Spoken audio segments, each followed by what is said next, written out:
Ouais, c'est là. Elle est où ta femme, mec? Tu l'as tué, mec. Désolé, mais tu l'as tué. C'est comme ça. Elle allait, elle allait le quitter parce que le mec, il faisait rien. Il était pas entre un bâtiment, je sais pas quoi, plaquiste, je sais pas quoi, mais il travaillait pas tant. Il fumait comme un fou, plus que moi. Je vous jure. Et le mec, il allait perdre tout. Parce que la fille, elle allait partir avec un autre mec.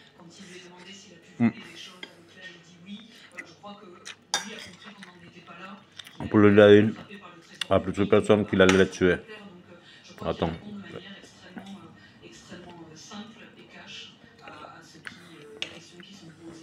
C'est un fou à son fils, il le maltraitait, il le tapait dans la tête. Donc c'est fou tout ça. Et l'enfant, il va pas raconter n'importe quoi, non? Il appelle en plus, il appelle plus papa, il appelle Cédric. J'espère qu'il va bien manger, je vous jure. Attends, la fille était belle, il allait faire sa vie avec un autre mec, il a trouvé l'amour. Ce mec-là, il l'a fait disparaître. Ça trouve qu'il a mis entre les murs là, t'as vu le colle en plaque. En placo, et après il met de l'enduit, plein de trucs, c'est bon, on est venu connu. Hein. Ça trouve que le corps il est dans la maison.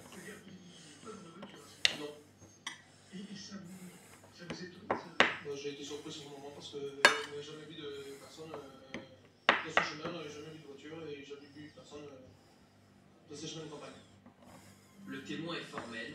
Lorsqu'il apprend la disparition de Delphine Jubilard, il contacte la gendarmerie qui, dit-il, lui assure que ce qu'il a vu n'a pas de rapport avec l'affaire.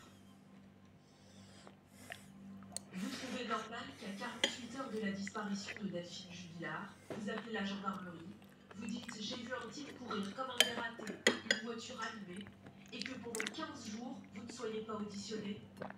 La présence inhabituelle de cette voiture pourrait pourtant, selon les avocats de Cédric Jubilard, permettre d'innocenter leur client. Car à cette heure-là, il était justement chez lui avec les gendarmes. Mais il a tué avant, qu'est-ce qu'il raconte?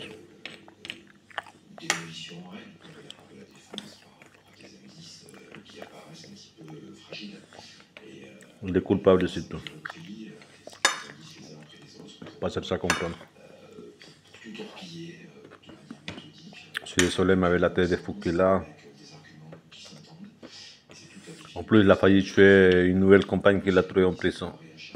C'est vrai, hein? Ça me fait pas rire, mais. Au total, 65 témoins vont se relayer à la barre au cours des 4 semaines de procès. 2 d'entre eux sont particulièrement attendus. 2 femmes, 2 gendarmes, Fanny et Sophie. Elles doivent éclairer cette nuit du 15 décembre 2020, où elles sont arrivées les premières au domicile du couple, juste après la disparition de Delphine Jubilard.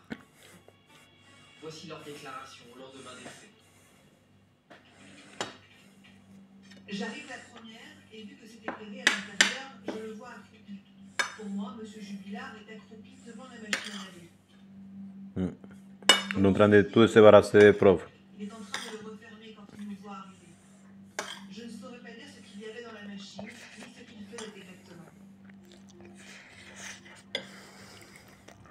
Pour que les jurés se fassent une meilleure idée, des documents sont projetés, comme les photos de la reconstitution. Il y a 3-4 heures du matin que tu fasses des machines à laver, c'est pas normal. Hein. Devant cette machine à laver paraît surprenant. À moi, si t'es maniaque de la propreté, mais je crois pas regarder sa tête. Par contre, de dire ainsi, mais l'hygiène corporelle de Cédric Jubilard interroge sur cette pratique. Je pense pas qu'il passait sa vie à faire des machines à laver. À l'époque déjà, cette pièce du dossier autour de la machine à laver cristallise les attentions des enquêteurs. Pourquoi Cédric Jubilard rompit-il en pleine nuit? Tente-t-il d'effacer d'éventuelles preuves? Plus c'est le temps. Seul. Ça, c'est quelque chose qui va lui être reproché dès le début. Et lui, il va l'expliquer de la façon suivante. Il va dire, moi j'ai appelé à 4h09 du matin. Ils arrivent 50 minutes après. Dans l'intervalle, je ne vais pas me recoucher. Je n'ai pas tout envie de dormir. Je suis inquiet. Je ne sais pas quoi faire. Je prends des choses qui sont par terre, puisque nous savons que ce n'est pas très ordonné chez lui. Et je vais fait, de toute façon, tout lui aurait été reproché. Les deux Eso ahora hacer la máquina como Eh. que fuera un hombre tan... Está propio. un peu persiste. Cédric Jubilard s'en est tiré. Les deux gendarmes sont aussi interrogés à propos O sea, yo te rogar sa te sangró por y de Jubilard. se yarreando y propote un celui. Elle leur déclaré que la jeune femme pouvait s'absenter en pleine nuit. Sa fama huele de propio a ver, tú sabes.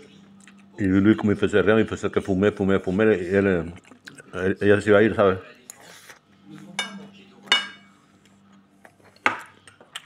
Êtes-vous briefé avant de venir? Je prépare seule. Une seule, vous oubliez la même chose que votre collègue qui a préparé seule, elle aussi, d'accord? Vous vous êtes réunis avec les enquêteurs? Oui.